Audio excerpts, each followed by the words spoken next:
We all make mistakes. We do. I learn from you. We all make mistakes. Oh, we do. I learn from you. We all make mistakes. Oh, we do. I learn from you. We all make mistakes. Oh, we do. Hello, and welcome to K-Moss Presents Ujamaa, the First Friday Freedom Edition. My. I can't even explain to you the level of technical difficulty that we have had since last night.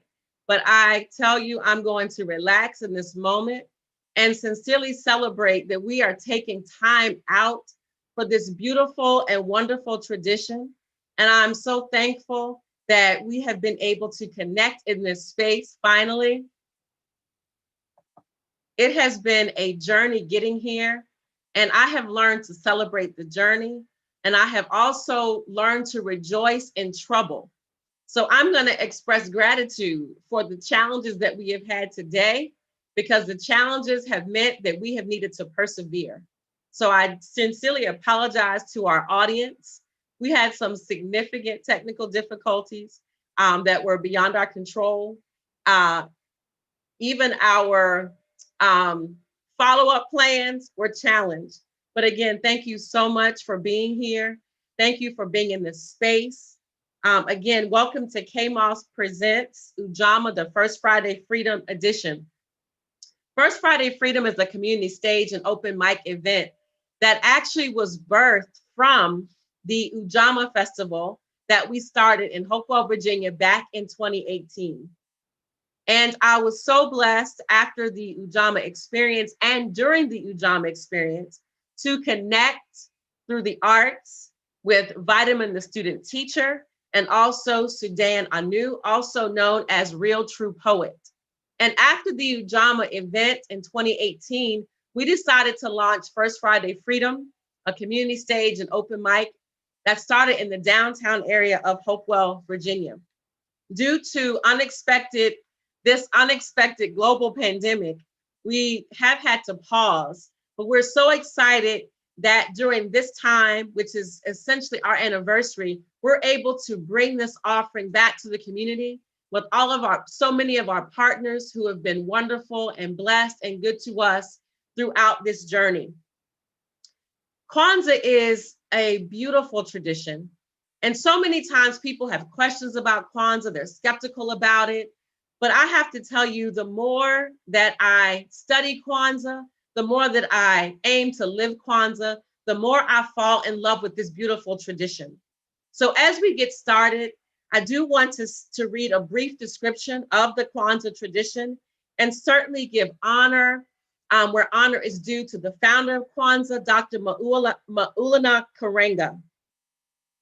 Kwanzaa is an African American and Pan-African holiday which celebrates family, community, and culture.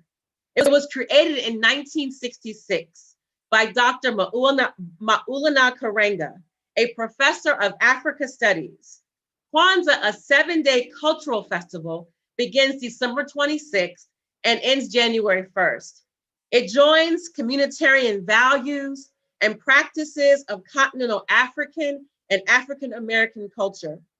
During the holidays, families and communities organize activities around the Nguso Saba, the seven principles, Umoja, unity, Kujitagalia, self-determination, Ujima, collective work and responsibility, Ujamaa, cooperative economics, Nia, purpose, Kuumba, creativity, and Imani, faith. Participants also celebrate with feast, music, dance, poetry, which we'll enjoy today, narratives, and end the holiday with a day dedicated to reflection and recommitment to the seven principles, which is today, and other central cultural values. Again, we want to thank you for joining us today for Ujamaa, the First Friday Freedom edition. I certainly want to, in the spirit of honoring those to whom honor is due, I always have to shout out my dear sister and friend, Free Bangura of Untold RVA.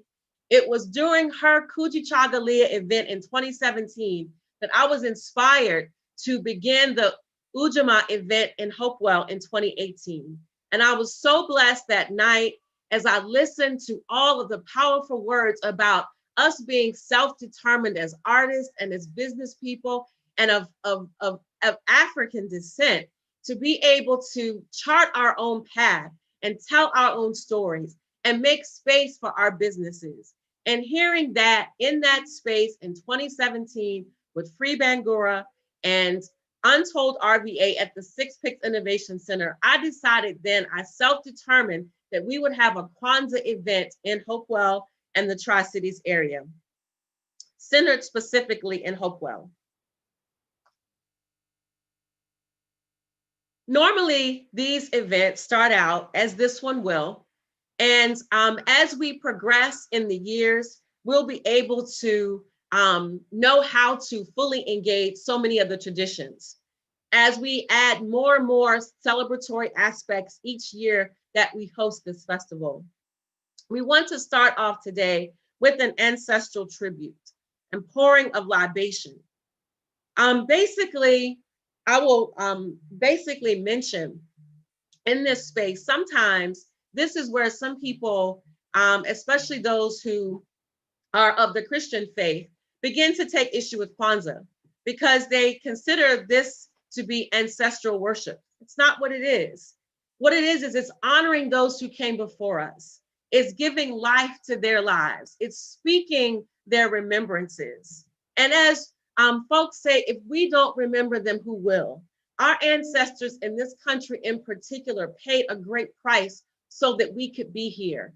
And so often those stories are not told. And we know those narratives have been left out of the narrative of this country by and large. It is up to us to uplift the names of our ancestors whose shoulders we stand upon. And so as this festival is centered in the Hopewell community, we want to lift up those who have transitioned and gone on before us. One of the parts of the table, and I'm going to go ahead and come to the table here, and we'll talk about more of the symbols on the table in a few moments.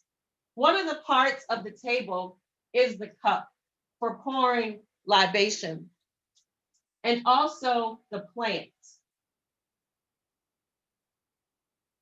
And as we pour libation, we pour from the cup to the plant. And as we pour, and before Sister Ruth Johnson reads the names of those who've transitioned on and are now our ancestors, with this libation pouring, we honor our ancestors. We're going to speak their names. And as we speak, we'll believe in the wellness of our children. And I purposefully select this cup, symbolic of our children in Hopewell, symbolic of youth services in Hopewell. We believe in the wellness of our children, that they are well enough to care for others, especially our elders, and they are whole and complete, prosperous keepers of our history, honoring our ancestors. So we pour this libation in recognition of the wellness and wholeness of our children. And now Sister Ruth Johnson will call out the names of our ancestors. Jessica Morris Coley. Jessica Morris Coley. Angel DiCola. Reverend Curtis W. Harris. Juanita Chambers. Bernetta Quinn. Brian Do All Charity. Patrice Gilliam. Loretta Karras Loretta Curtis LeMay, John Henry Holloway, Brenda Hayes, Kenneth Harris Sr., Herbert Roach, Reverend Annette Roach, Booker T. Henry, Ken Antonio Flowers. Those are the names that I have on my list. There may be others.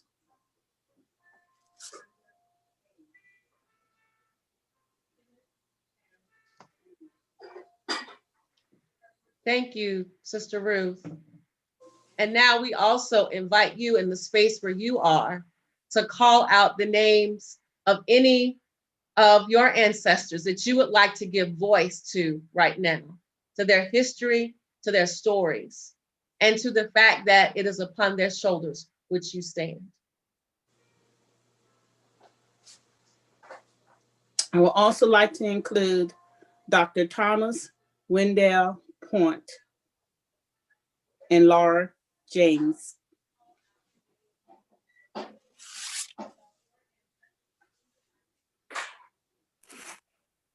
I would like to include Mrs. Madeline Blanding, Mr. Isaiah Grant.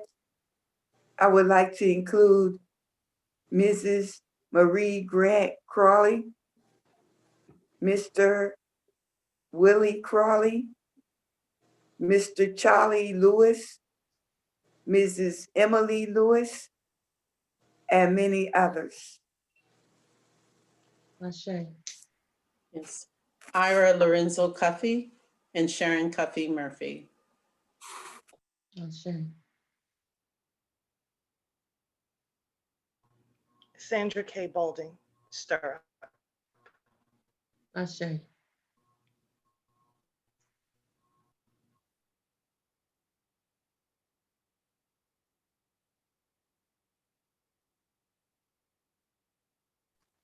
Dante Anu and James Earl Thigpen Jones. Clarence Smith, Josephine Parham, Norman Parham, and James Woodley.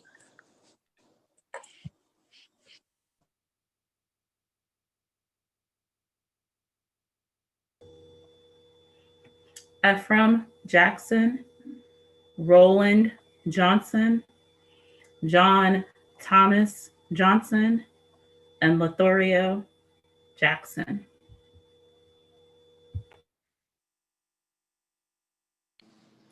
Barbara Smithwick, Mark Dewright, and James White.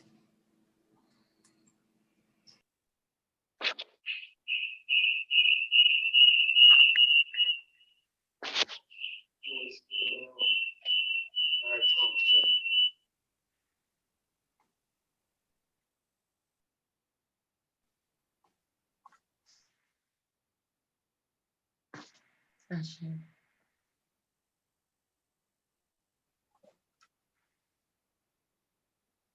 If there's no one else, I'll conclude by saying you. Yes, I have one. I'm sorry, I have one. Carla Iverson. Carla Iverson. Ashe. Ashe, I'm done.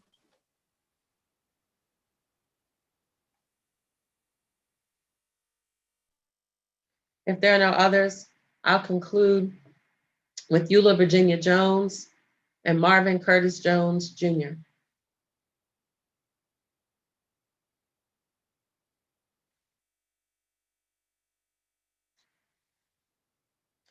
As we transition now, we will speak briefly in reference to the table, our Kwanzaa table here, and talk about some of the symbolism that is behind the table.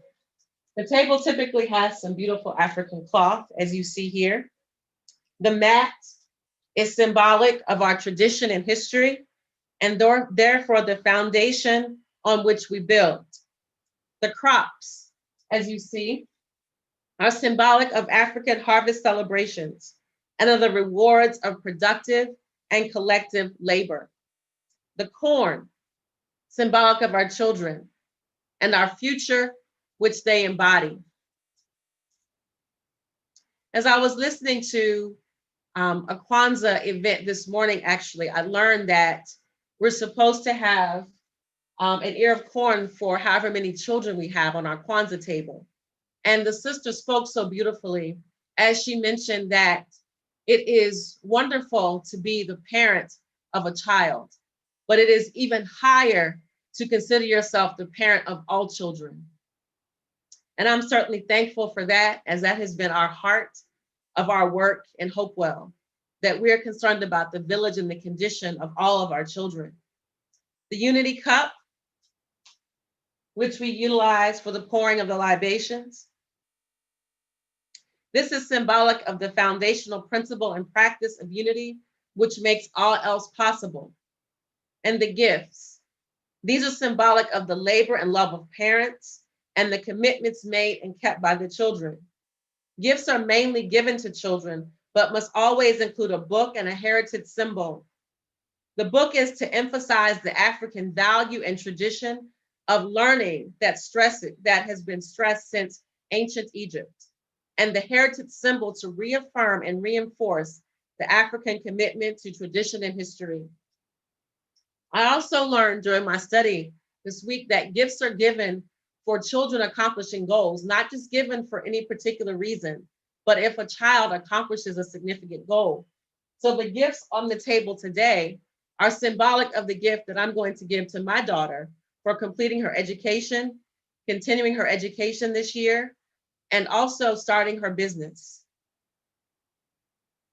And the candle holder is placed on the mat. And of course, the 7 candles that are here. The Kanara, this is symbolic of our roots, our parent people, continental Africans. The 7 candles, these are symbolic of the Nguso Saba, the 7 principles, the matrix and minimum set of values which African people are urged to live by in order to rescue and reconstruct our lives and our own image according to our own needs. The colors are Black, red, and green. Black for the people, red for the struggle, green for the future and hope that comes from our struggle. And you see the candles here, and we will light them as we move through the program today.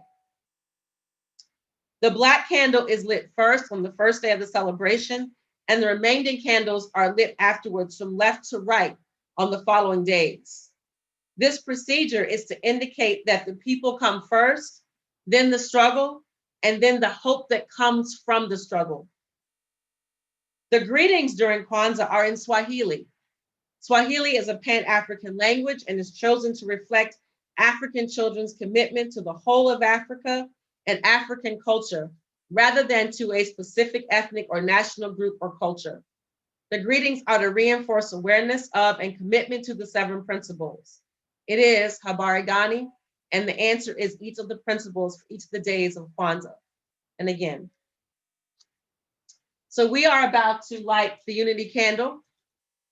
So I will say Habari Gani, and the response would be Umoja, which means unity, to strive for and maintain unity in the family, community, nation, and race.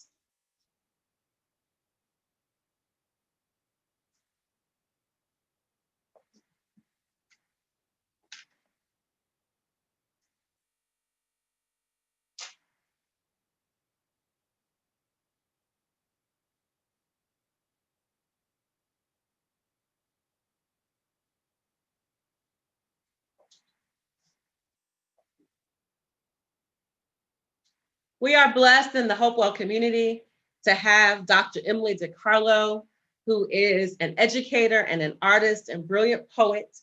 And she has received from the Hopewell Downtown Partnership an Arts in the Streets grant,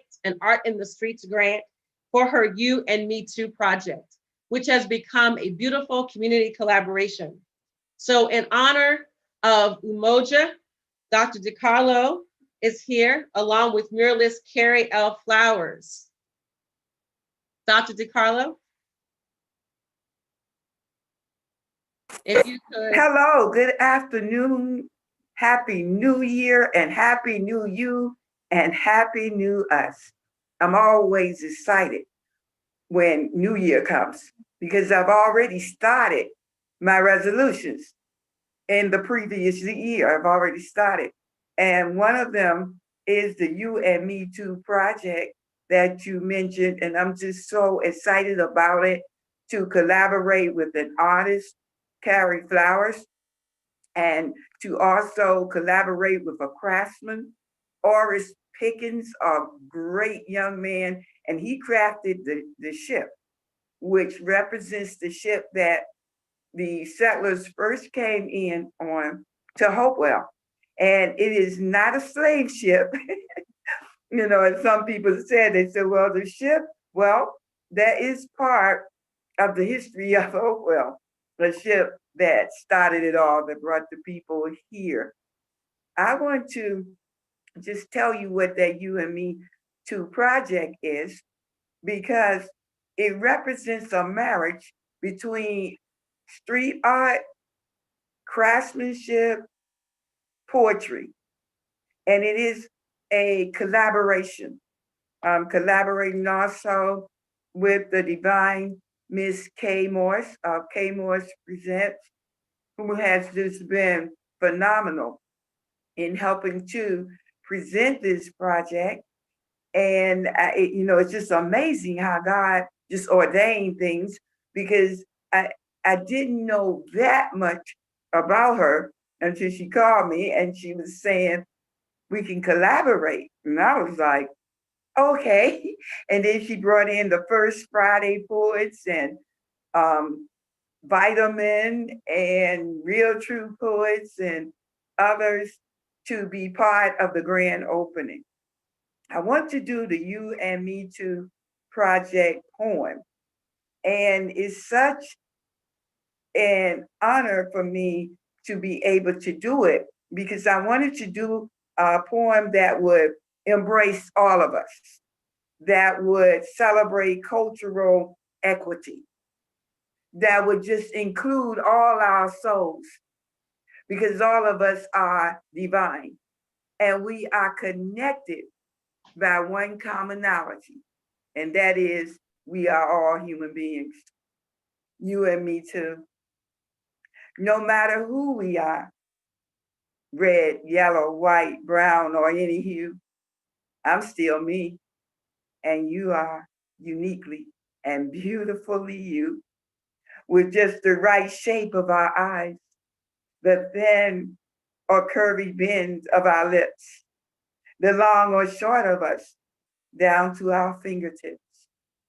Whether your chromosomes are XY, XX, or any other alphabet, whether you like the spark of morning or blossom in the calming cocoon of sunset, we can put our differences in a bubble, a circle that never ends, a haven for each of us called friends, where all our hopes and dreams and teardrops melt and blend, where we nestle together in a calming embrace, all colored in royal blue, in a place for all of us, in the heart of each of us, for you and me too. And the other poem that I'm going to do is actually a poem for Veterans Day. And it's a poem for veterans because they are also included in the You and Me Too project. And I'm giving Carrie Flowers, who is the visual artist for this project, wonderful, very creative spirit. And I'm giving her a thumbnail so that it's a scrap of material so that she can include it on her mirror. And she'll probably tell you more about it because she's including scraps from all of us, and you can mail them to the Downtown Partnership office at 201, I believe I will give you the correct address, but it's downtown Hopewell and it's on Main Street. And I will give you that address later. But this poem includes the veterans too on purpose, because so often they feel disenfranchised. And when we talk about including people, sometimes we may not really name them. So this poem is for them especially. My heart sings for you. My heart sings for you of suffering and triumph too. My heart sings for you in mornings past and future valleys too, always singing for you. As drops of the glistening morning dew, the rise of sunlight in eastern skies, my heart sings for you. In deep blaring echoes that reflect sights and sounds that only you knew, of faraway places not called home, foreign lands and strangers in rocky terrains, desert trenches and maybe even snow. I don't know the past of your soul. That is why my song cries, no, weeps in private spaces, a monument to the fragmented places in your soul. My heart sings for you. You, the telephone pole that holds the lines to our lives together, the overpass that we travel under, you, the front line to the security of our nation. And yet, some still have no patience for the broken pieces that still haunt you like ghosts. And we can act like everything's all right, like cotton didn't grow in Dixie, but you can't tell that to the people who had to pick it. And nobody but God knows the trouble the eyes of your mind have witnessed. That's why my heart sings for you. I guess I should have warned you. This ain't no nursery rhyme, but an ode to the brave hearts who put both blood and time on the line. For some who don't even understand the sacrifices made to keep America the home of the free and the brave. My heart sings for you because sometimes you've been left outdoors, cold and ignored. 1111 is more than a number. It's a sacred conversation to remember the offerings you gave from the altar of your pain. May sound harsh to some, but it's true. That is why my heart sings for you. Thank you so much, Miss Katina Moss. Thank you for allowing me to share. And thank you. I thank the Downtown Partnership and Cultural Works for the grant to implement the You and Me project that I hope will send out the message of unity, that will send out hope and love, that no matter what we have experienced, collectively, we all experience some things together, and that we all can share in a unified way love, hope, inspiration that might just heal not just Hopewell, but a nation. I send out love and honor to all of you in the name of unity. Thank you, Dr. DiCarlo. Beautiful, beautiful, beautiful. And now I would like to ask your muralist for the You and Me Too project, Ms. Carrie L. Flowers. We certainly want to honor Ms. Flowers' work as an accompanying piece to your beautiful poem and to your beautiful vision. Ms. Flowers, are you there? Yes, I am. Happy New Year to you all. Happy New Year. Happy New Year. If you could please tell us about your work, tell us the inspiration for your work and the vision for your work. And when you heard about the You and Me Too project and Dr. DiCarlo commissioned you to work along with her, what was your vision for your mural? Well, really, the vision was just to put a visual to Emily's poem, to her vision.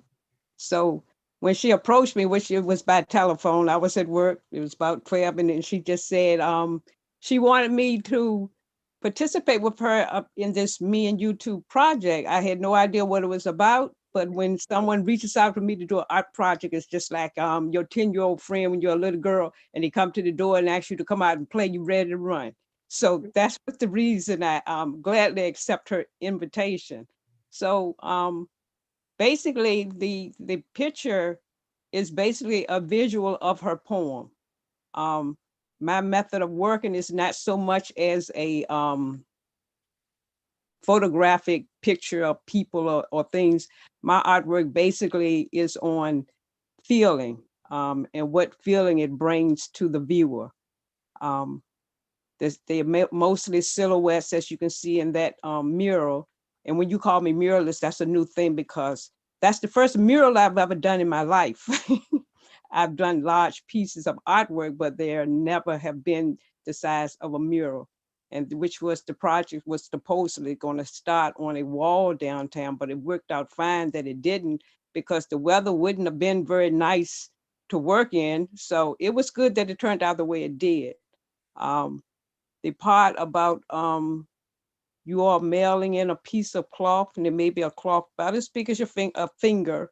I'm inviting people in the community to share, to be involved, to be a part of this this mural. You can send in a piece of cloth or something that brings a memory to you, and it'll be incorporated into that painting. I've done other paintings. I did one which hangs in my office at work though. I've done a painting of the Obama's first inauguration in DC. And when I went to that, it was the most amazing feeling. So I had to put that down in some type of form. So I asked others that had went to the inauguration to give me a piece of cloth or something that you had on when you went to that inauguration so I could incorporate it into that painting. So I got I got mostly family members, and I have pieces of cloth incorporated into that picture. And I also have my hair incorporated into that picture. So that's what I say, and I invite you all to be a part of that mural of Emily's vision. Excellent. Thank you so much, Miss Carrie L. Flowers. And You're I welcome. just want to express my appreciation. And you spoke beautifully. And thank you for sharing with us today and sharing your vision. I look forward to hearing your voice even more. I invite you to visit the Facebook page, You and Me Too.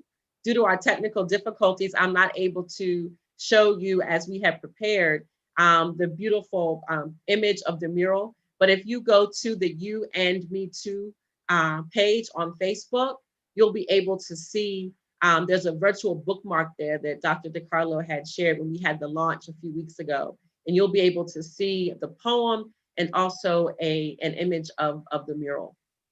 Thank you again so much. And before we transition from the segment that features Dr. Emily DiCarlo and her work, Dr. DiCarlo, I know that this is a significant time for you for so many other reasons. And again, I want to celebrate you for the love that you bring to the community in spite of the hardship and trials that you have endured. And so while we have this moment, and we certainly want to always, always, always focus on the importance of our lives as Black people and our experience and our struggle in this country, I want to ask if you have a few words that you would like to share in reference to an event that you have coming up in June that you would like to invite the community to stand in solidarity with you. Yes, thank you. Beautiful of you to honor Angel, to acknowledge her. Angel DiCarlo, which many people know is my daughter, was killed by a white policeman in Hopewell, Virginia on my mother's birthday, December 18, 2018. And it's amazing. It has been 2 years since her death. It will be going on 3 now with the advent of 2021. Angel was a very lighthearted spirit. She had a lot of love for people. And I want that spirit to always be remembered. She sent love out to people. When she met them with a smile. And it was always this is my roof, or whoever, if she had met you, Katina, she would have said, my Katina, because she embraced people with her language. Her language spoke to honoring people. In this year, in 2021, on June 23, her birthday, June 23, 2021, or the Saturday that comes near that date, we will celebrate. We will remember Angel DiCola, and I invite the community at large to come and stand in solidarity. We will just maybe march or at least gather downtown at Ashford Plaza. In the past, we have marched from where she was killed to Ashford Plaza in downtown Hopewell. It is an honor to unite with people, and not just for Angel's cause, but for the cause of justice. We unite for the cause of human decency, because until we realize that if one life is at stake, then all lives are. And if Angel could be shot down recklessly, unjustly by a policeman, then anybody could be shot down. It was totally unjust. And at another time, perhaps at the march or when we have a memorial for her on her birthday, I will share more about how unjust that it was. The truth is out, and we say we pray for the truth, but we have sung Kumbaya long enough. When the truth stares us in the face, we have to speak that truth and not say we will wait for the truth to be revealed. I have done enough investigation and I have seen enough to tell me the truth of what happened. And so at that march, I will talk further about exactly what happened to her, how she was shot, left in the street, not taken to a hospital, totally disregarded as a human being. And I will talk more about that at that march. There's some other things that transpired, or some things did not transpire that should have.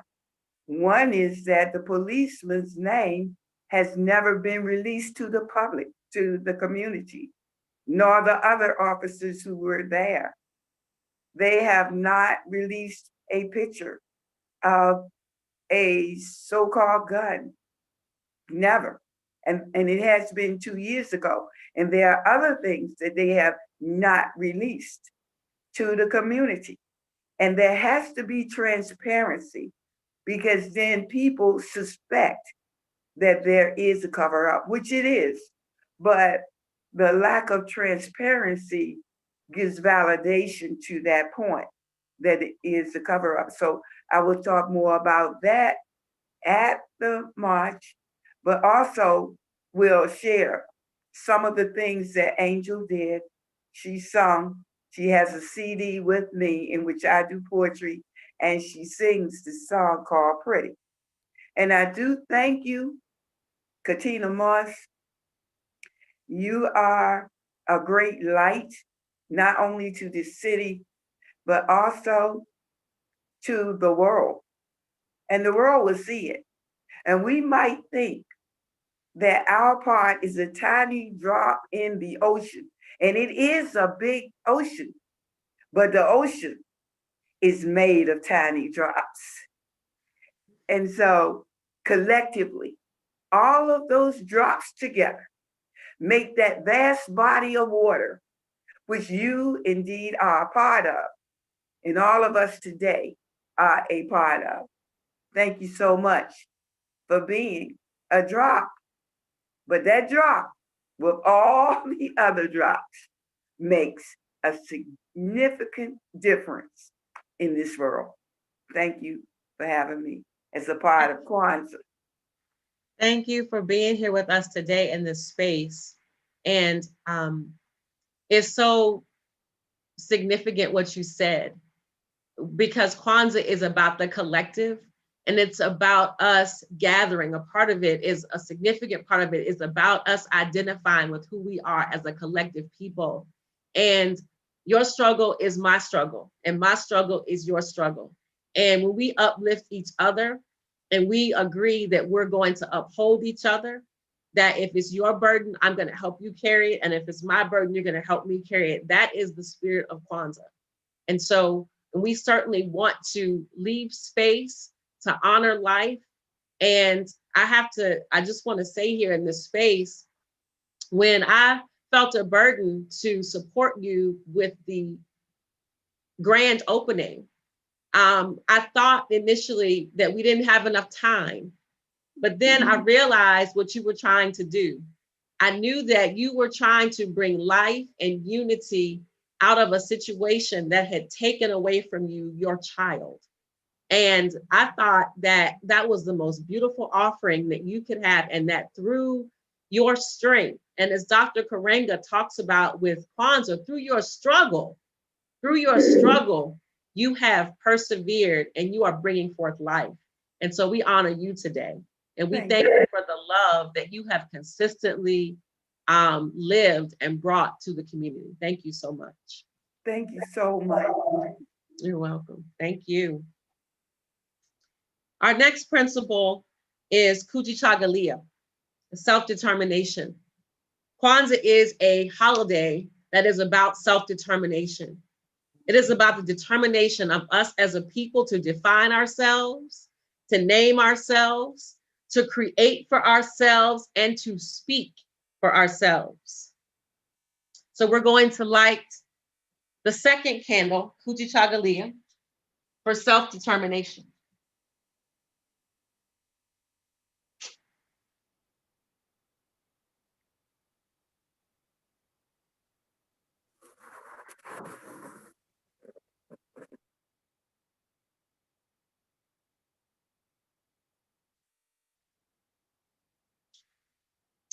And we are blessed that we have a self-determined couple in the likes of Everett Gilliam L. and Maisha Gilliam L. They are entrepreneurs and business owners, and they are our feature business for this segment.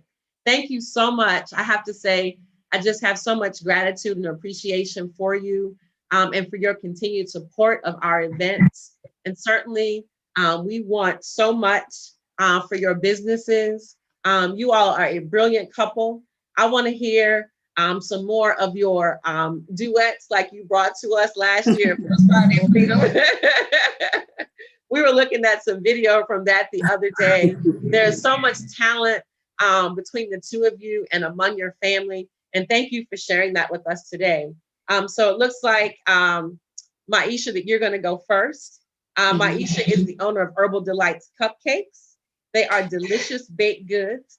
And I will let her explain to you why they are so good and why they are so delicious. Maisha. Hi, everybody. Thank you so much for allowing me to participate in this Kwanzaa event. It is truly a blessing to be amongst such wonderful people that are doing and shedding their light in the community. So Herbal Delights Cupcakes was a venture that I started in 2012. As most of you know, I am a registered nurse and I work a lot with dialysis patients. And so I wanted to do something to allow those patients to be able to enjoy a snack without elevating their blood sugar or causing harm to themselves. And so I developed what is now Herbal Delights Cupcakes. These are vegan cupcakes, sugar-free cupcakes that you can get, gluten-free cupcakes that you can purchase that will assist you in maintaining a certain level of health in your life so that you are not overindulging in certain things. And so that is the vision behind Herbal Delights Cupcakes, is to create a healthier community amongst us as African Americans. Thank you, Maisha. And Everett Gilliam L. is her husband, and he is the owner of Three Kings Solutions, fragrance oils, lotions, and he's also the author of a book. Where's Everett? Right here. How Okay, you doing? great. How are you? Thank you so much for being here today.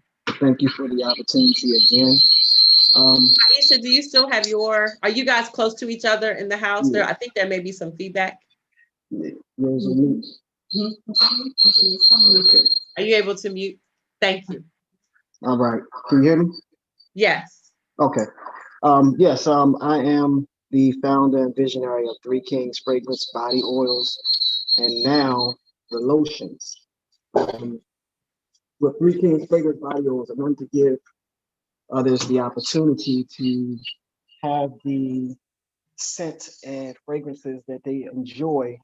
I also like to incorporate what's called niche oils, where you have your own signature scent. We go out to the department stores and we spend a lot of money when it comes to the smell good, because we all like to smell good. We all like to have a fragrance that calls an attention to our presence and where we go, or if it's just this having that aroma that we like to have on ourselves. So with Three Kings Fragrance Oils, I was able to start to mess with the fragrances and create like different fragrances that not only you will be the only one wearing it, but you won't smell it on nobody else, because a lot of times we go out and we wind up smelling like somebody else, or somebody else may have on our favorite fragrance. But I just began to become like a chemist. That was what my grandfather did with me a long time ago. And so I just started making the fragrance body oils as well as the lotions now, which is something new that I incorporate. And they are beautiful. They have different fragrances in them, all natural lotion for your skin. And I just believe that we should be able to support one another by, incorporating, and investing into each other. And so this was an opportunity that I actually brought forth. And as far as the book, again, I give honor to my wife for, being a initiator as well as inspiration for me to actually begin to write that book and finish it. The book is called Think and Grow Godly Rich, which is a book I would say that's a companion to the late and great Napoleon Hill, Think and Grow Rich. Think and Grow Godly Rich is a book that tells with you being able to incorporate your walk with God, whether you're in the church or we're out the church, because we've all been impacted to be fellowshipping with our members in the body or in the building. But God says that we should come from amongst them and be one with him.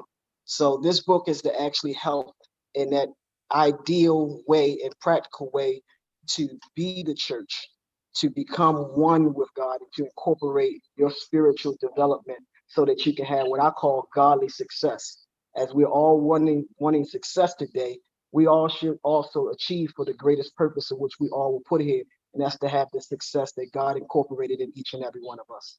And the book is on Amazon. Excellent. Thank you. So you all can tell what a powerful couple they are, where Everett is providing fragrances for our outer body, and Aisha is providing sweets for our inner body, where we can indulge but not indulge too much. Thank you all so much. And again, thank you for the love and passion that you pour into the community on a regular basis, and for all of your pursuits and all the excellent work that you're doing. I know Maisha is an author as well. She has at least, I know, one, maybe even two books out there. And so thank you so much. It is so valuable that we tell our stories. It is so valuable that we know that our stories are important enough to tell. And so I salute anyone that takes upon themselves to write a book, whether they are self-published or whether someone picks them up and publishes their work.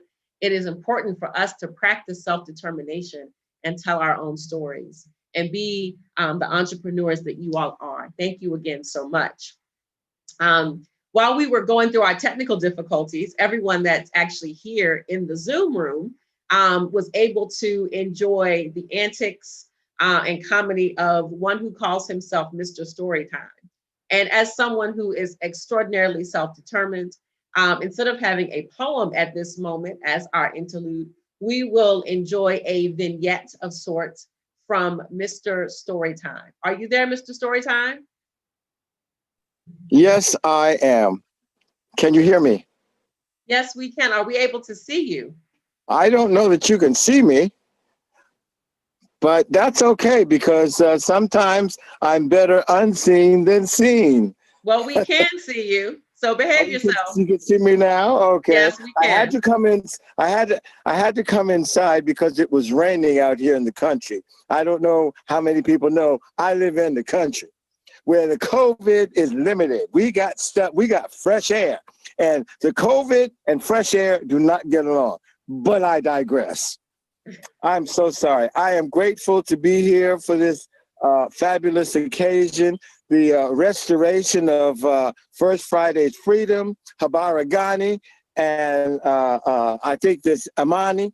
And we all have faith that this is not the end. This is the beginning. 2021. Happy New Year. So I'm going to get on with my little narratology here. I'm one of the different kinds of presenters. You poets do very well with all your exquisite language, but sometimes it's difficult for me to make it plain. I have to work, I have to exercise my brain a little bit more. That doesn't mean I cannot at 70 years old. My brain is fine and exercised, but I'm going to tell you a little story about why I don't celebrate New Year's Eve. I'm going to get my story. I'm going to read it to you. I just think that I won't miss anything. So this is called, you know what we do on New Year's Eve?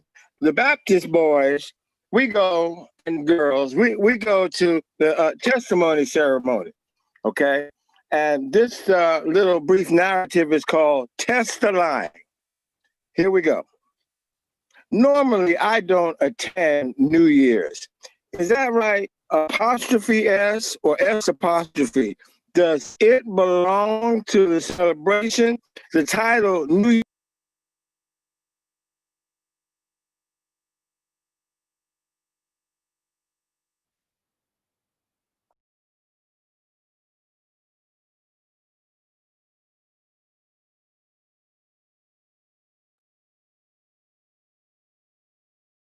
I think we lost them.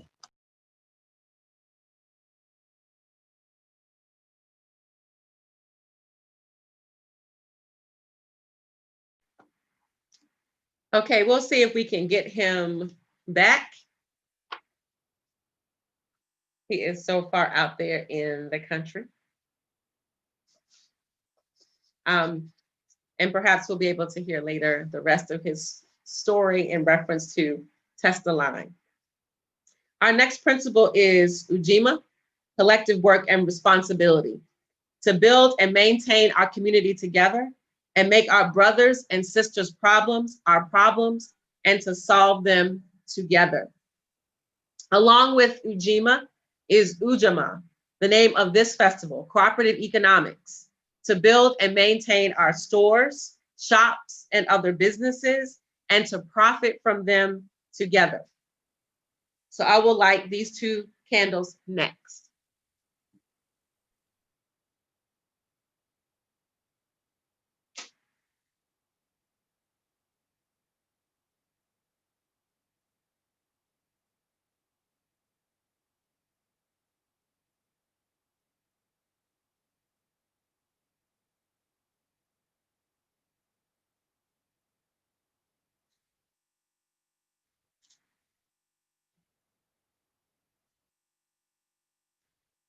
Has Joan Gossier joined the call?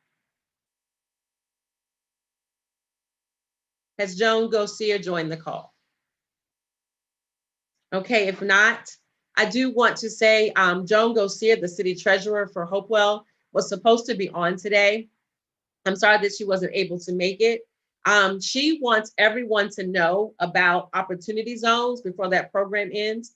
If you are a business owner in the Hopewell area or aspiring business owner, there's information that you can obtain from the city of Hopewell, and you can even call the city treasurer's office, Joan Gossier, and ask about the Opportunity Zone program and also about the Community Reinvestment Act. One of the things that she was going to talk about today is that when the first round of relief came out for businesses during the pandemic, many of our Black-owned businesses were not able to take advantage of those funds to help keep doors open or to help keep businesses running because of the lack of relationship with banks. So she wants to give Black-owned businesses and businesses in Hopewell information on these programs so that when funding is available, we're able to take advantage of those funds and help our businesses to stay open and also to grow. And now I'm excited because I get to welcome to the stage our First Friday Freedom team, Real True Poet, and also Vitamin the student teacher. And they have our next poetic interlude. Who's going first?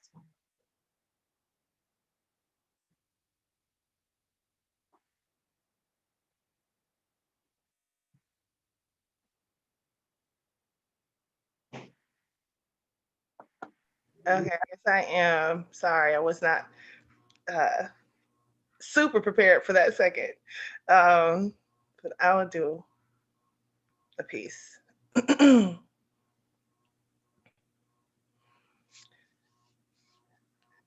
Poetry is the star seed born from a cataclysm, vibing on the frequency of the right brain, tapping into the energy of the Kundalini, bottled feminine energy, aiming at the heart chakra, resonating at the crown.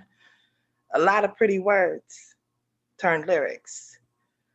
A lot of inclinations turned feelings. A lot of stories to tell. Braille. Spoon-fed nutrition for a starving soul whose tongue can't lift the language injustice. The argument we can't have until you read this. The violence that brims when you're indifferent. The amalgamation of every observation, of every feeling in a witch's brew. One of those witchy things us empaths through. The way you roll over, stretch, and rub your stomach before getting out of bed in the morning. The way you roll over, stretch, and whisper just before falling asleep. Your lips on me.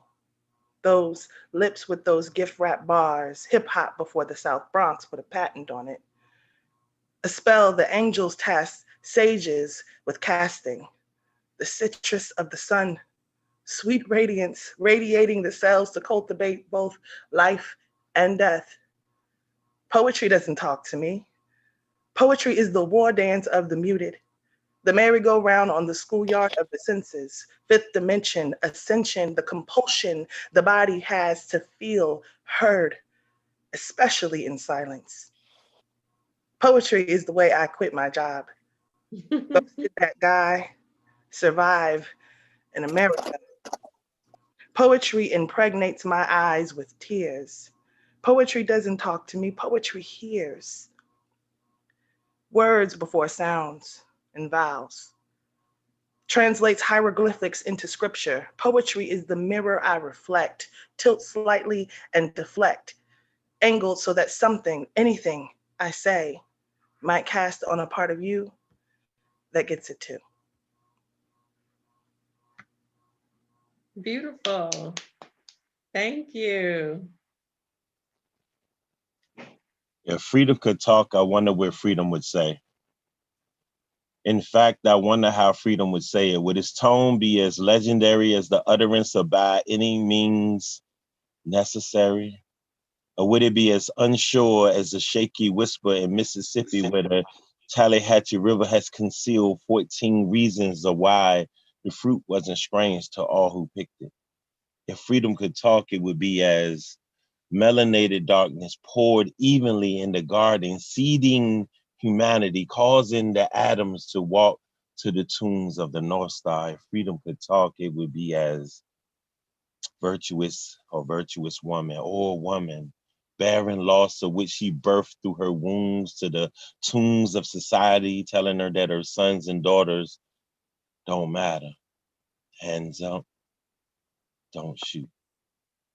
Hands up, don't shoot. I mean, who can understand the language that the mountain speaks to the ocean lakes and the rivers. I heard the echo of Arizona blood spilling through the street like young man's dreams of wanting to be whatever.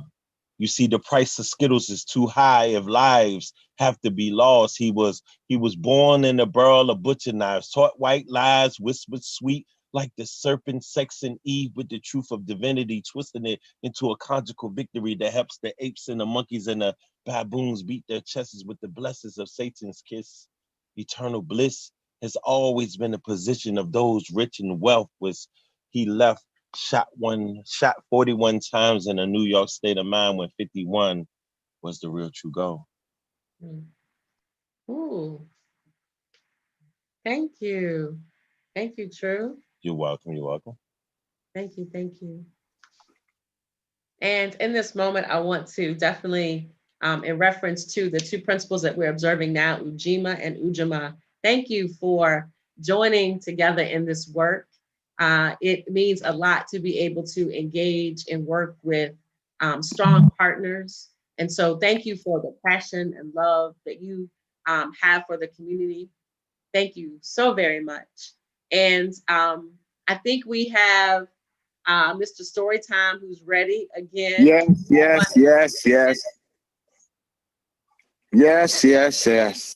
Are you able to I'm back. stuff off, Mr. Storytime? Yes, I think I can do that. I think I was talking about the difficulty that there is right after the time change.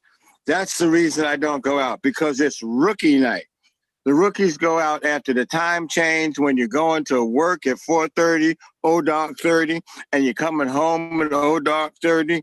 That's a terrible thing. But there is nothing worse than sad. Does anybody know what sad is? I'll tell you. SAD is seasonal affective disorder. And I had SAD. Let me tell you some of the symptoms of seasonal affective disorder, okay? It's isolation. You don't want to go nowhere. You don't want to be with nobody. You don't want to hear from nobody, okay? That's sad. The other thing is that you are listless and you cannot sleep. You watch TV all the time. I used to watch TV. I didn't have a TV. I have a TV now. I got blessed for Christmas. But I didn't have a TV. I'd watch my phone for 16 hours a day. I'd look up and I go, oh my goodness, it's Friday again. The third part is that there is an accumulation of takeout containers. The little white, plastic containers that you go and you order food and you take it out, they were proliferating all over my place. Well, let me tell you something. I have been healed from SAD. I got me some vitamin D. Black people take vitamin D because in the fall and in the wintertime, there's less what? SUN. In the spring and summertime, there's lots of SUN. So I got the sun, and I'm not talking about the one in the sky, but he's the one that took care of my SAD, my seasonal affective disorder. And I ain't touched the lion. Thank you very much.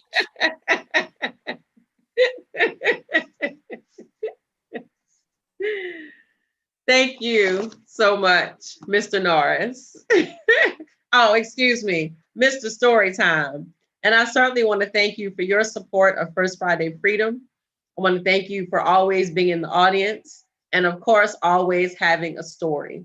And I also want to honor you for being one who years ago wanted to engage more community and also had an open mic event in Colonial Heights. Because when you moved here, you wanted to help to generate a greater sense of community.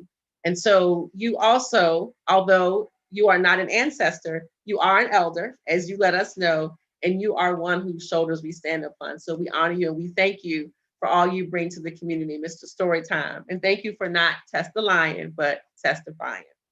And now that you have gotten over your SAD, I know that you can live life more on purpose in your golden years. And that is our next Kwanzaa principle, Nia, which means purpose.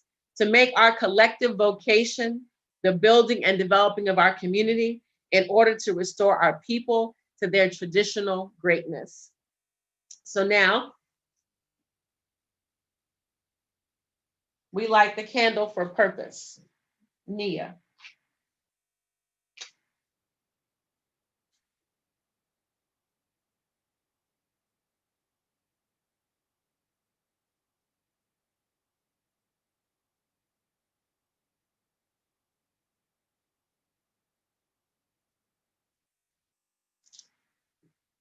And I'm not sure if she is back on the call. I received the note that she had to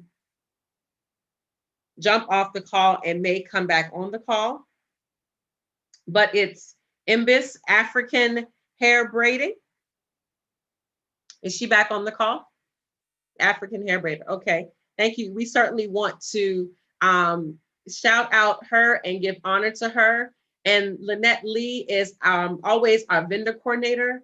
Lynette, since you reached out to her and brought her into the family today of First Friday Freedom, are you able to say a few words in reference to her business and what she does?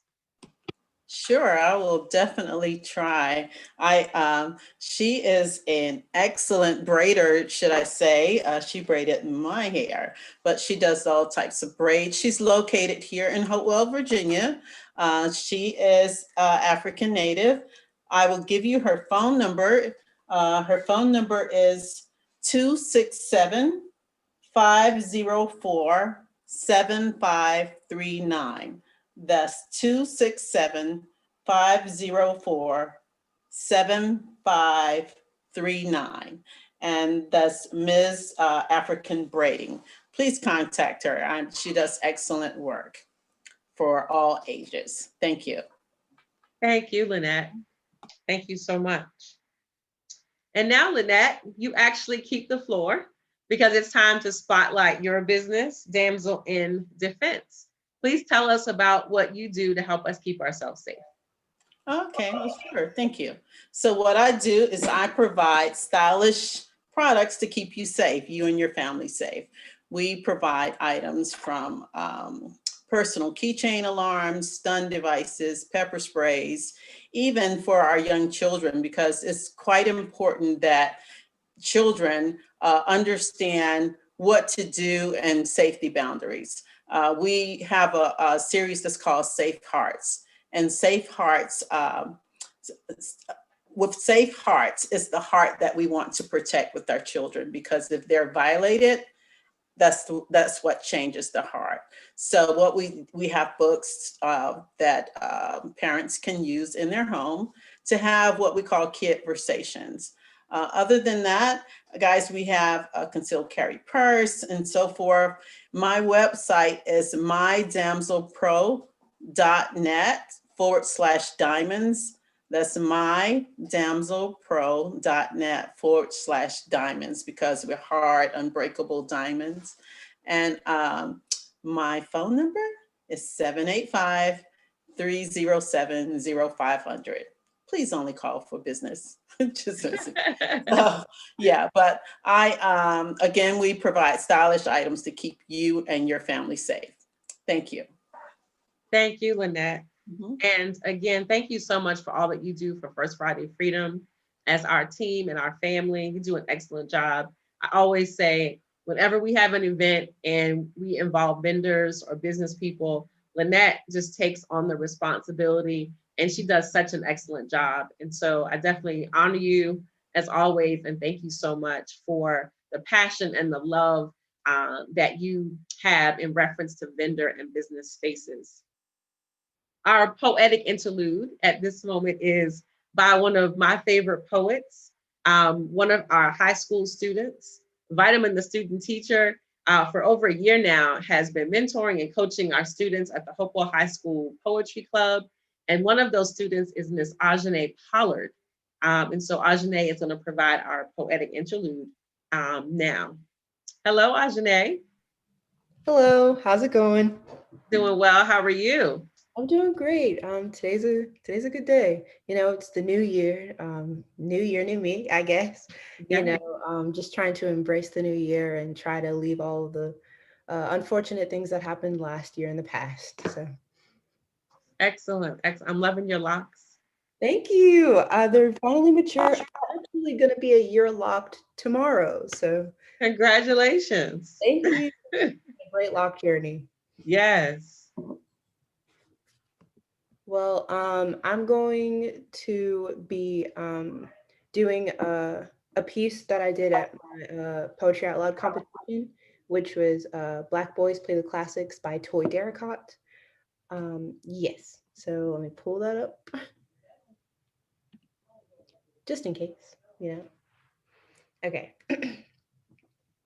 Black Boys Play the Classics by Toy Derricott.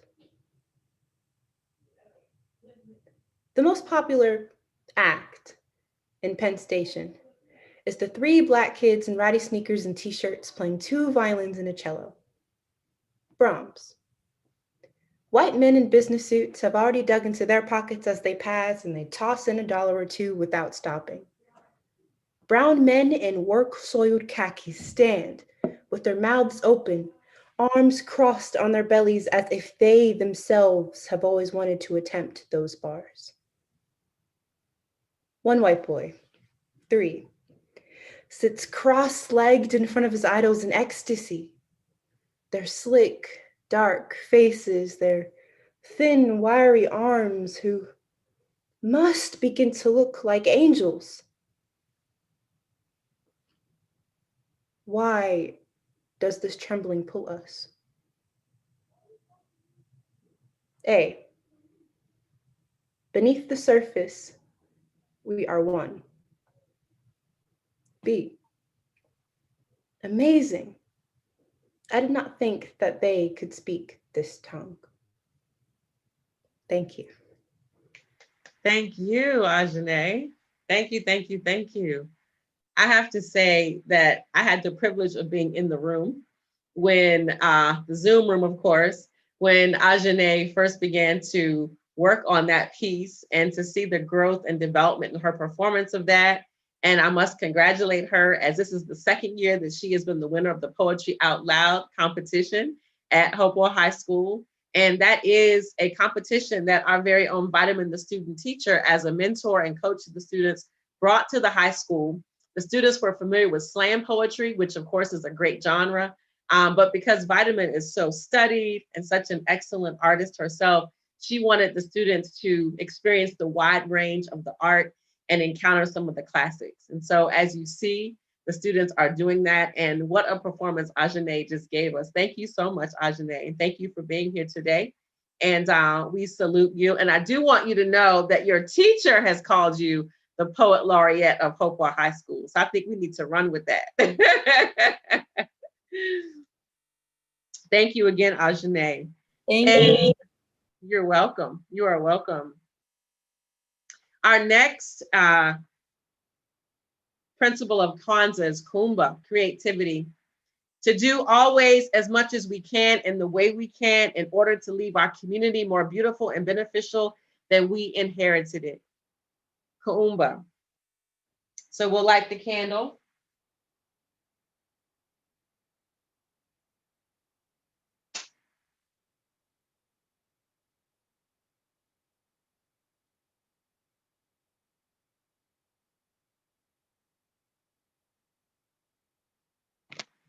For the sixth principle, Kuumba. And our spotlight business is Lucy Lou's, Miss Lisa Potter. And I give a shout out. I got my earrings and my headband from Lucy Lou's.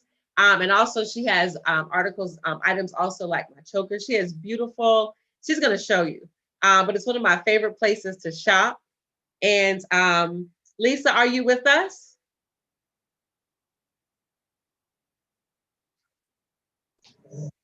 Hello. Yes, I'm here. Hello, welcome, welcome, welcome. Please tell us about that cutie pie space where you are sitting. I'm actually sitting in the back of a truck. Yes. You heard me correct. I'm in a truck. I'm not in my house.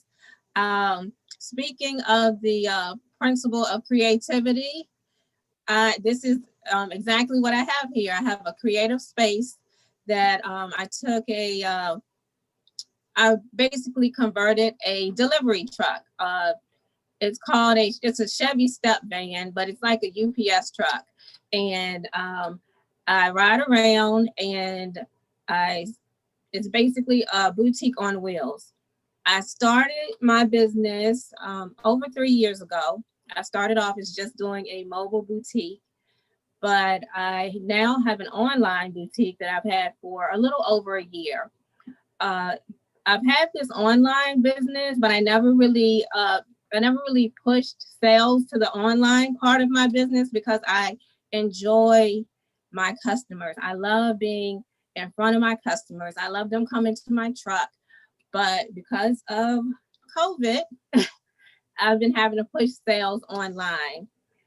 The other thing that I love about my business is that I did a lot of parties, private home parties, pre-COVID, and I'm looking forward to maybe getting back to that this spring. But yeah, so Lucy Lou's. First, let me back up. Let me tell you the name Lucy Lou's. A lot of people ask me if this is a franchise. It's not a franchise. It's a business that I created myself.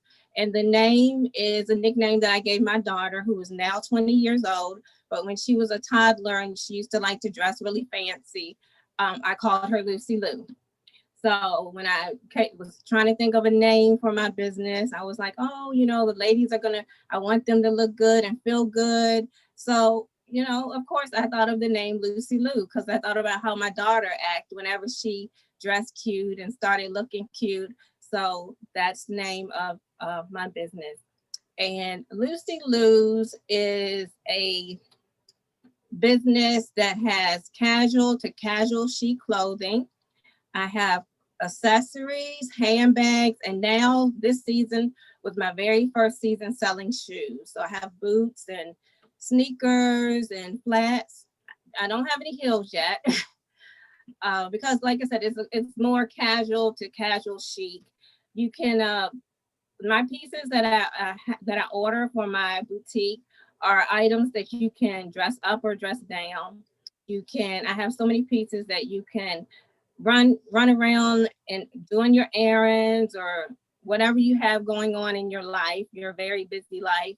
You can throw on some sneakers and you can very well take your sneakers off and put on some heels and still keep the same outfit. Just throw on some cute earrings and accessories to dress it up a little bit. My sizes are from small to 3X. And I think that's about it. Like I said, I do a lot of festivals, and if you are in the Richmond, Tri-City, Petersburg, and even Tidewater, Virginia area, and you're interested in a party, you can contact me at shoplucyloos.com or info@shoplucyloos.com. My website is shoplucyloos.com, and you can follow me on Instagram and Facebook at Lucy Lou's Fashion. And also right now I have a semi-annual sale going on where all my winter items are 40% off. Yes, 40% off. Thank you so much, Lisa. Thank you. You're welcome. And thank you for all of your support over the years and for offering such great products that are affordable. I want to just emphasize that. I would love for everyone to be able to see the truck and how cute it is. It's beautiful on the inside. It's a very creative space. And you walk in and it's a boutique on wheels, very classy. It's an excellent shopping experience, definitely a great user experience. And it's affordable. The items are affordable. You can really get a great outfit at a great price, great accessories at a great price. So excellent. Thank you so much for your work. Thank you, Ajane. I see your message. We definitely want you to get your college applications in. Thank you for taking the time out to be with us today, and we wish you well. on all of your acceptances and everything like that. Bye-bye. Thank you so much. Thank you. You're welcome. Our poetic interlude for this section is someone who graced the stage at First Friday Freedom last year. I remember the night she came and turned it out. Special K, are you still with us? I am here. How are you? Great. How are you? I am fantastic. Thank you so much for joining us. And you are welcome anytime at First Friday Freedom. Oh, thank you. I love to come back. So my piece is also titled Poetry Is. So, poetry is the way a woman snuggles into the spoon of her lover's embrace while she sleeps. It is the darkness that surrounds her, though she be in a room full of people. Poetry is oxygen, sustaining life, a releasing of carbon monoxides, its words flowing free, healing all the damage and destruction of these toxins she's been swallowing. It is the cure to what ails you, minus visits to the doctor, co-pays and time wasted. Poetry is a road not paved in hate. It is goodness and mercy. It is grace, a table prepared before thine enemies. Poetry is fluid, a never-ending motion, its depths deeper than any ocean. Poetry can handle all this emotion. It is love. It is anger. It is the green monster, the one-eyed, one-horned, purple people eater. Poetry is the ability to believe that one-eyed, one-horned, purple people eaters do exist. Poetry is this, a sweet blessedness that cannot be taken away, regardless of what anyone has to say. It is night turning into day, knowing morning won't last always. Dreariness, clouds, tears, and rain will fade away, but poetry will remain. It is a safety net as you trapeze across the sky, daring you to explore limits beyond which you can see. Poetry is always asking why and never satisfied with the cautionary tales of others. Poetry is a mother, always rocking you to sleep and encouraging your dreams to become a reality. Poetry is a father. Darn, maybe that's something we don't always see. Or perhaps it's a gift taken way too soon, and with its broad shoulders, we assume it to be strong enough to carry the weight of us and all our worlds, but that is just a presumption cultivated by the thoughts of our imagination. Poetry is creativity, encouraging you to be free. It is crying out on bended knee to a world that generally refuses to see me. Poetry is waking up to greet the dawn, unraveling from your covered cocoon. Poetry makes you weak in the knees and have grown men swoon. Poetry is your baby mama's cousin's best friend on her daddy's side. You know, it'll spread you wide open, then turn around and give you a place to hide. Poetry is addiction. It'll have you fiending for snaps and claps, always taking you back to your first time. Poetry is yours. Poetry is mine. So puff, puff past the poet's treat. Poetry is not neat. It is messy and unconfined, though sometimes refined like aged wine. Pretend with me for a moment that poetry is sophistication, a justification to which you cannot give explanation. Poetry is home, and all are welcome here. No need to dry your eyes or hide your tears. Poetry is Ohana, and we're all family here, dear. So take the blinders off, and you will see. Poetry is me. Poetry is you. Poetry is we. Don't you see that I am poetry? Ooh. Thank you so much. Thank you. Woo, yes. Hey. Yes, thank you, Special K. That was awesome. Thank you, so beautiful. Like I said, you are welcome at First Friday Freedom anytime. I want to bring someone back, Lynette Lee. I'm so accustomed to her Damsels in Defense, but I even asked her if she wanted to talk about her authors forum that she does. And so I'm going to bring Lynette back so she can talk about that. So if you are a poet like Special K or an author like Everett Gilliam L., and you just haven't quite gotten that book out there yet, or you want to network with other writers, Lynette Lee is someone that you need to speak with because she has an excellent network of folks in that arena. Lynette, will you please come back and share about your authors forum?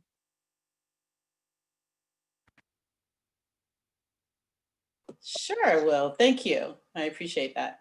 Our authors forum is a local authors forum, and the purpose of it, where did I go? Okay, there I go. Okay, the purpose of it was because I think it's important. We all, we all have a story to share, and someone is waiting to hear that story just from you. There's an audience for you. So one thing I shared was my first book that I read. And this was a book when I was a teenager. It was called I Will Walk Barefoot All Summer Long for You. And you could see it's kind of torn, but I was able to find this book. And this book really brought back a lot of memories, really spoke to me. But it would have been great that this book would apply more to me, So what I love about our local authors is we have books of different genres. We have books of people that look just like me. We have books of different ages. So these are some of the books that I have here. Now here in Hopewell, we have been doing the local authors forum. Each time we have spotlight authors. Some of the authors are here. So it's just a way to let others know, even as you do the poetry. Some of you, I've seen students where they're writing their books in high schools and they're starting. So we wanted a way for them to see that they can do it too. You never know how far your book will go and who it will inspire.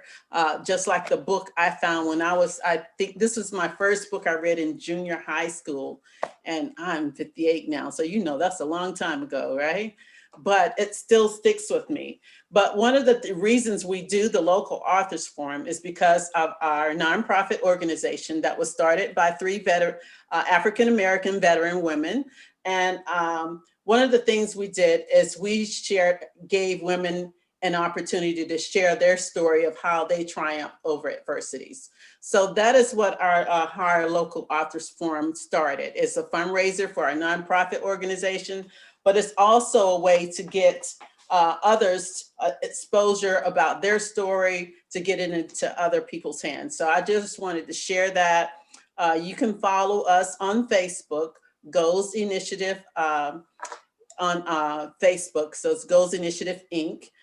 If you find us as a public page. So follow us. I will post when we have our next local authors forum. We had one recently on Facebook, and it went well. So I just wanted to share that. So if you're looking to, share a story, write a story, or know someone wants to get started, reach out and we'll help them. Okay. Thank you. Excellent. Thank you, Lynette. Thank you so much for sharing with us. Thank you for the gift, again, that you are to the community with all the work that you do. We really, really appreciate it. So many times when I tell folks about a lot of what's happening in Hopewell, people are surprised. They're like, what? That's going on in Hopewell? And that's why it's so important for us to have spaces like this where we lift up the work and where we talk about what we're doing. And it could be just this small huddle of us, but now people who've never heard Special K know what an awesome poet Special K is. People who didn't know about Lisa's cute little truck can look for her truck and buy and support her business. People who need to know how to self-publish can seek out Lynette and her authors forum. And we can all do this collectively. We can do this together. We can uplift each other's work in the spirit of Kwanzaa. And so we're so thankful for this space.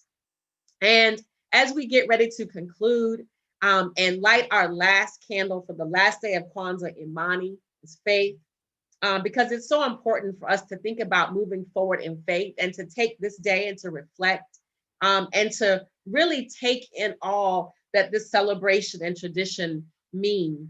To believe with all our heart in our people, our parents, our teachers, our leaders, and the righteousness and victory of our struggle. And I want to uplift Ajane's words as she was leaving out of the meeting today. She said, I have to go finish this essay for Columbia University. But thank you so, so, so much for letting me be a part of this lovely event. I've learned so much about this culture, and I can't wait to learn more. Happy New Year. And that's what we want. She's one more person who will share in the beauty of Kwanzaa and what it means and go out and share with her friends. And so now when someone mentions Kwanzaa, she's able to say, this is what I know Kwanzaa means. This is the experience that I had at a Kwanzaa event. And so that's what it's all about, for us to be able to edify and lift up and move forward in faith. And so with that, we light the last candle for faith, Imani.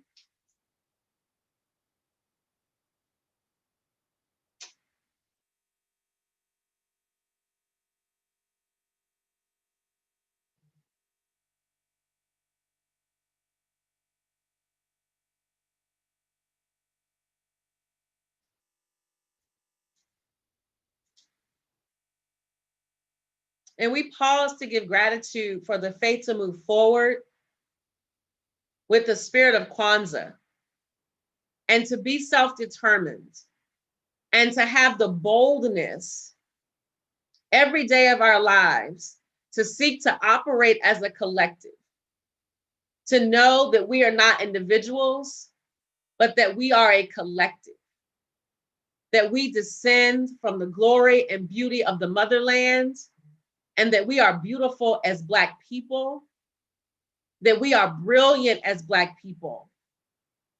And that while in so many spaces, our experiences have not been edified or centered, we have the self-determination to center our own experiences. We have the self-determination to tell our own stories. We have the self-determination to value ourselves as individuals and to value ourselves as a whole. We are a collective. We are one people. We are Black and we are brilliant and beautiful.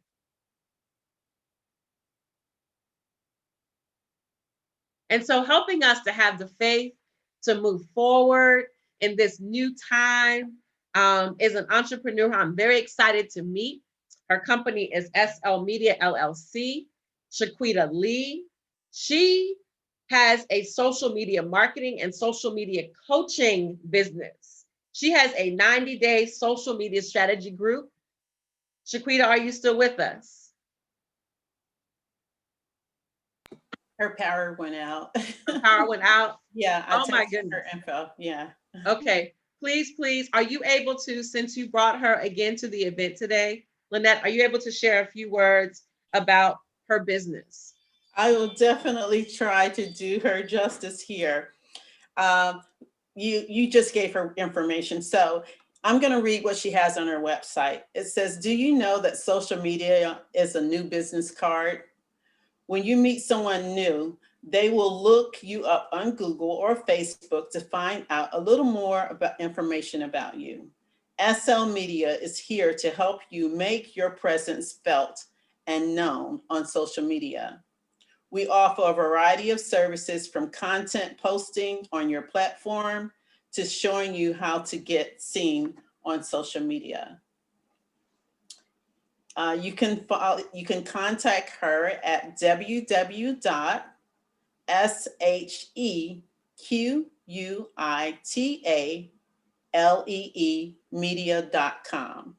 So that's www.shequitalee.com. So she is a social media coach. You can also follow her on Facebook And thank you. Thank you so much. Please reach out to these businesses, especially during this time. It's so important for us as business people to engage a social media strategy. And sometimes we think, oh, I can just post this. And all the time I speak with business people who think they can like, oh, we'll just hire a high school intern and do our social media. And really, there's a lot more to social media than that, especially if you want to get results for your business. And so we really should be engaging social media like we do anything else, with a strategy and how to utilize the platforms most efficiently and effectively. So please, please, please reach out. Again, that is SL Media LLC, Shaquita Lee. She's a social media marketing and social media coaching expert, and she does have a 90-day social media strategy group. And so that is very exciting, and we're so glad that she was able to be uplifted in this space today. And so now we have the privilege again of hearing from our First Friday Freedom team, Vitamin, the student teacher, and Real True Poet. And if you all will bring us some love the way that you do with your words.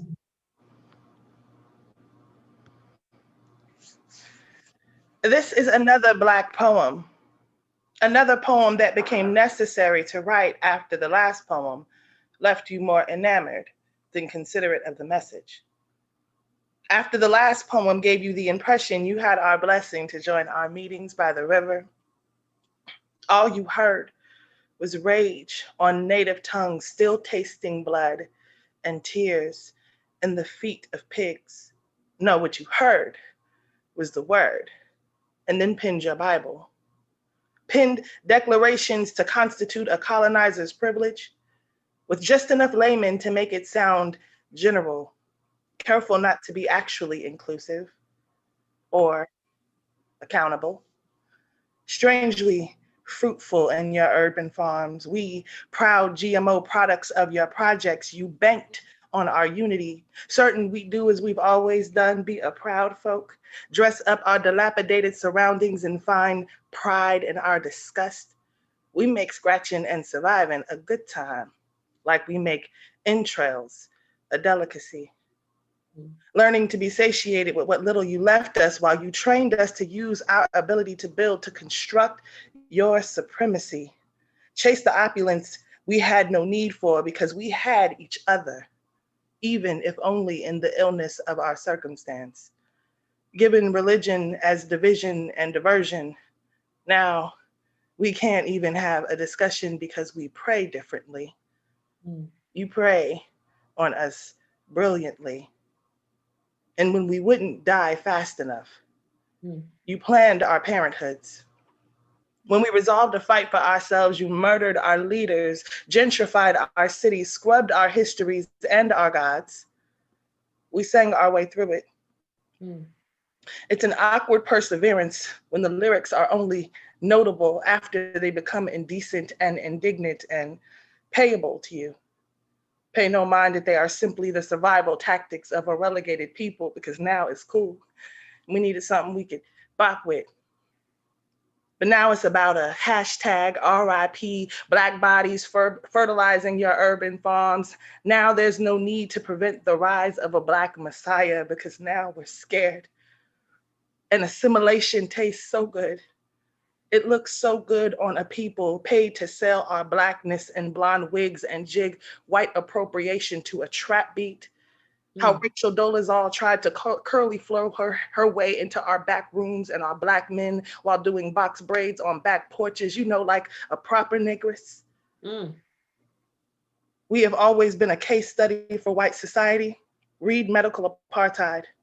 We gotta sage our spaces before beckoning back our sane and sovereign minds. See how we dissect ourselves, pick ourselves apart with your pitchfork and dagger, serve you up this dark meat on a platter, present the white as the most coveted pieces, more closely associated with your beautiful standard.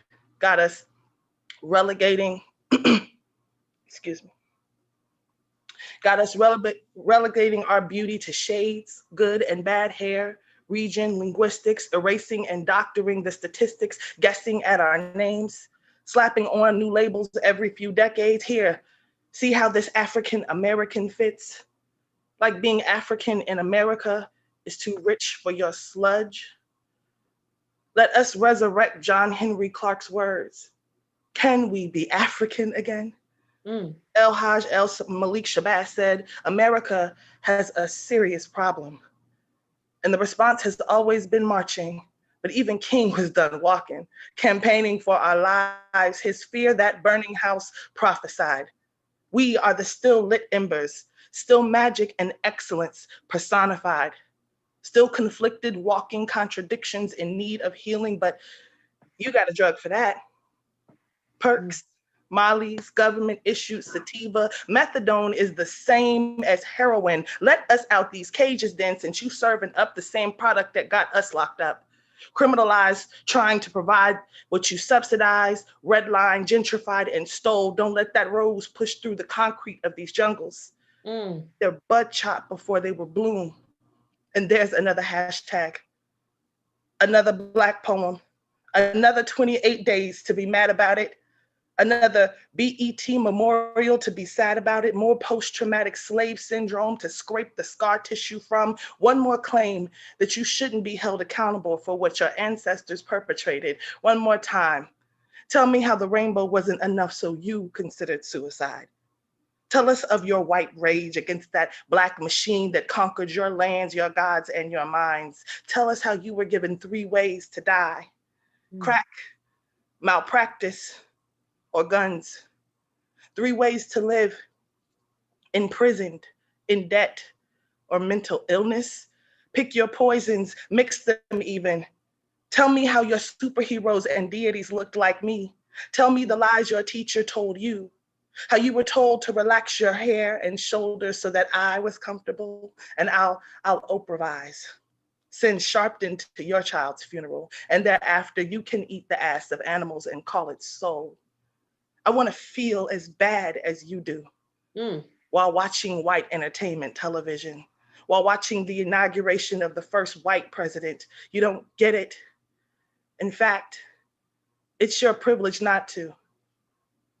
See, coexistence ain't free, and we never got our change. Man, how I supposed to go behind that? Man, drop the mic. Drop the mic.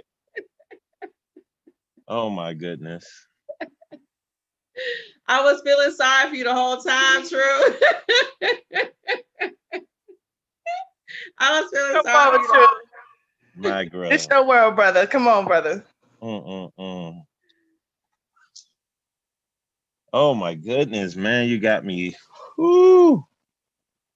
And I done heard that poem before, but it's like it hit different today. It hit different this time, didn't it? Right, Yeah. man.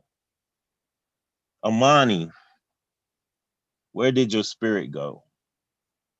And why didn't anybody hear the screams of Trayvon Martin when he was streaming out? Why haven't anybody listened to the whispers of Amadou Diablo? Why did Sean Bell never got to listen? Why are we not awoke? Why haven't our purpose have raised us up to the top? It's like I walked this road before, but I'm not sure, but some would say I should be.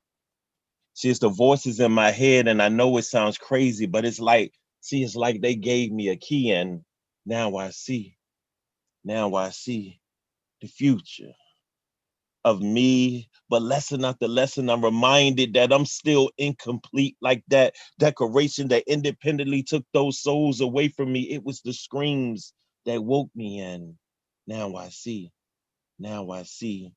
the future of me, the we, walking over the standards of the 3/5 law, once an invisible wall, but not tall enough to hide the great secret to show the sanctity of why I be a spark in the eyes of a chosen few. Oh yes, 1 million strong men and women, voices in harmony saying, now I see the future. Beyond the gates, bars, and fences, to count times and misvisit this place will change you if you let it. A new birth of deceptions mounted on the backs of the broken. Shh. I guess some things shouldn't be spoken.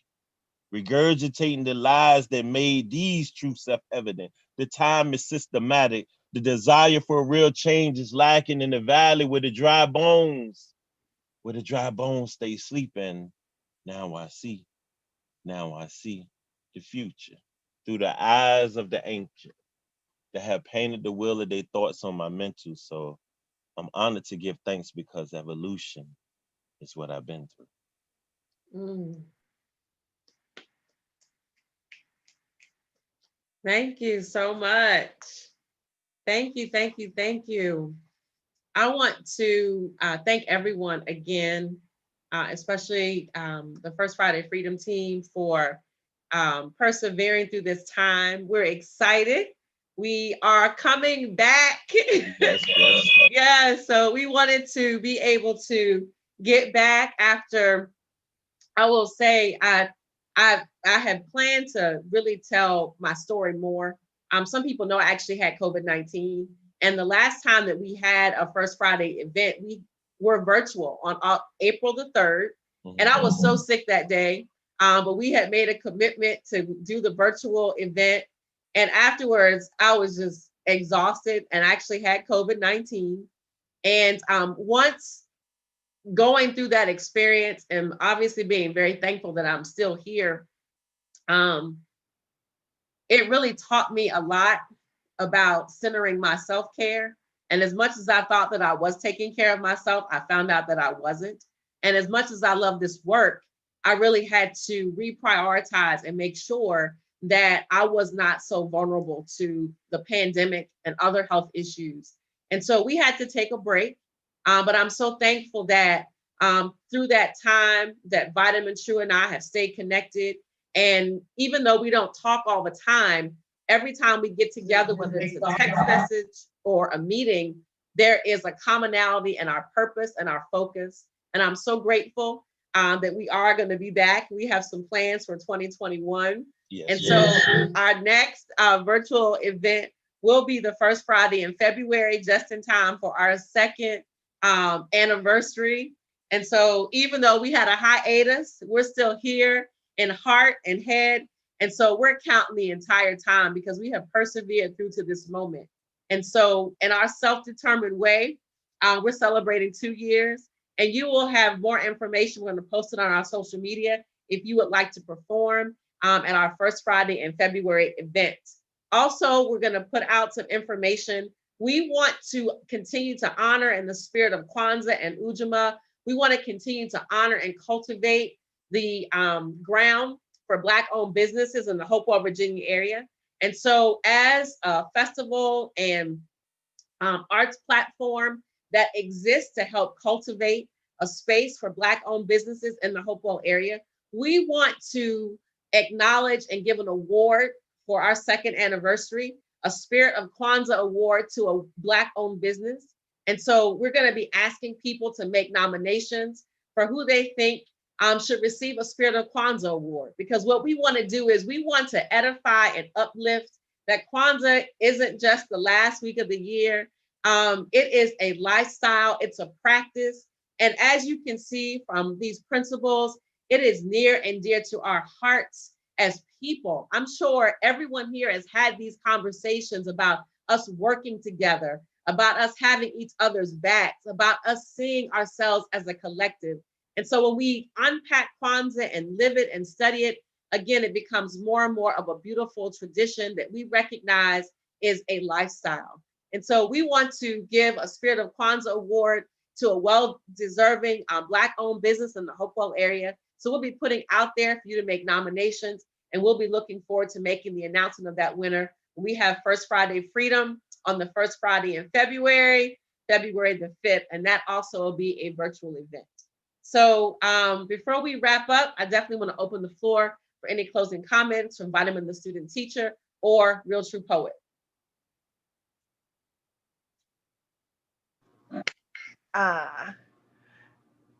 Were you saying something, True?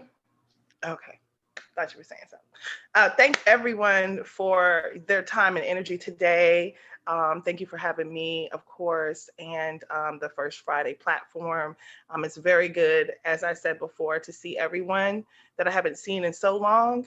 And I'm grateful to have made new acquaintance today. I'm grateful for these businesses that have been highlighted today. I will be checking y'all out. And definitely, I'm huge on promotion of what we do. And that is one of the ways that I do try to utilize Kwanzaa principles throughout my year. And it is not even an effort for me, it's just a way of my life. So I encourage us all to try to utilize these principles throughout the year in various ways and support each other, help us help each other, love on each other, and have great peace and faith, Imani, in what 2021 is going to bring us. So thank you so much, and love to you all. Habari Gani. Imani. I just want to say thank you to everybody for being on the program. I especially want to thank the First Friday team just for our constantly staying in contact and wanting to put together things that would impact the community in a positive way. So I was on board from jump. All of the businesses and the business owners, I want to say just keep pushing and keep pushing, and eventually we're gonna get the community to catch on. Excellent. Thank you so much. We are definitely about to wrap up. Again, look for the announcements about our Spirit of Kwanzaa Business Award for Black-owned businesses. Also look for announcements about our next virtual event, First Friday Freedom in February, our second birthday party. And please also follow us on social media. We are First Friday Freedom on Instagram. And please follow K Moss Presents on Instagram and Facebook. And also, if you have not already done so, please like this video and subscribe to this this YouTube page. I'm working to get to the place so we can have our own unique URL, and that does require 100 subscribers on YouTube. So thank you so much. Many thanks again to our business owners, all of our performers today. And also thank you to Lynette Lee for being our vendor coordinator, as usual, an excellent job, and for knowing the businesses well enough to speak on their behalf when things happened, they had to exit the call. And I also want to thank my daughter, Ronnie Moss, for her beautiful set design with our Kwanzaa table. And also for one of my secret weapons who will remain nameless because he is a very private person. He is the son that I did not have. And he drove quite a distance today to help with our technical support. And so even though we had issues that were beyond our control starting on yesterday, his support made all the difference here today. And we would not have been able to get back up and running as quickly as we did without his help and support. So thank you so much. I am more than grateful to everyone. And I just want to say, I'm so encouraged because, again, we have held this space. And I know what it took to persevere to get here and how many times it looked like we were not going to be able to have Ujamaa this year. And I'm so grateful that we were able to do this. I'm so grateful that when I texted Vitamin and True like a week and a half ago, they said yes. I'm so grateful that Lynette, when I texted her like on Monday, she said yes. I'm so grateful that our secret weapon here drove and said yes today. I'm so thankful that my daughter does everything that she does every time we have an event to run her event management the way that she does. So I'm so grateful. I'm reminded that when I first began working with youth back, oh my goodness, before the year 2000, but really specifically in the year 2001 I'm talking about, there was a program that I had that I worked with. And when I became the director, it had 10 to 15 kids. And when I became the director, my first assignment was to start charging the parents a tuition for their children every week. And we went down to 3 children. And we ran that program like we had 100 kids, even with 3. And before we knew it, the program grew. And so I have learned so many times never to despise small beginnings. And I don't even consider this a small beginning. I consider this a huge beginning because I know what it took to get here. And so I just want to honor everyone again who has spent time in this space today. Habari Gani. Imani. Imani. Imani. Imani. Habari Gani Imani. So from here, we move forward with faith into the year in the spirit of Kwanzaa. And we say farewell and see you next time. Thank you.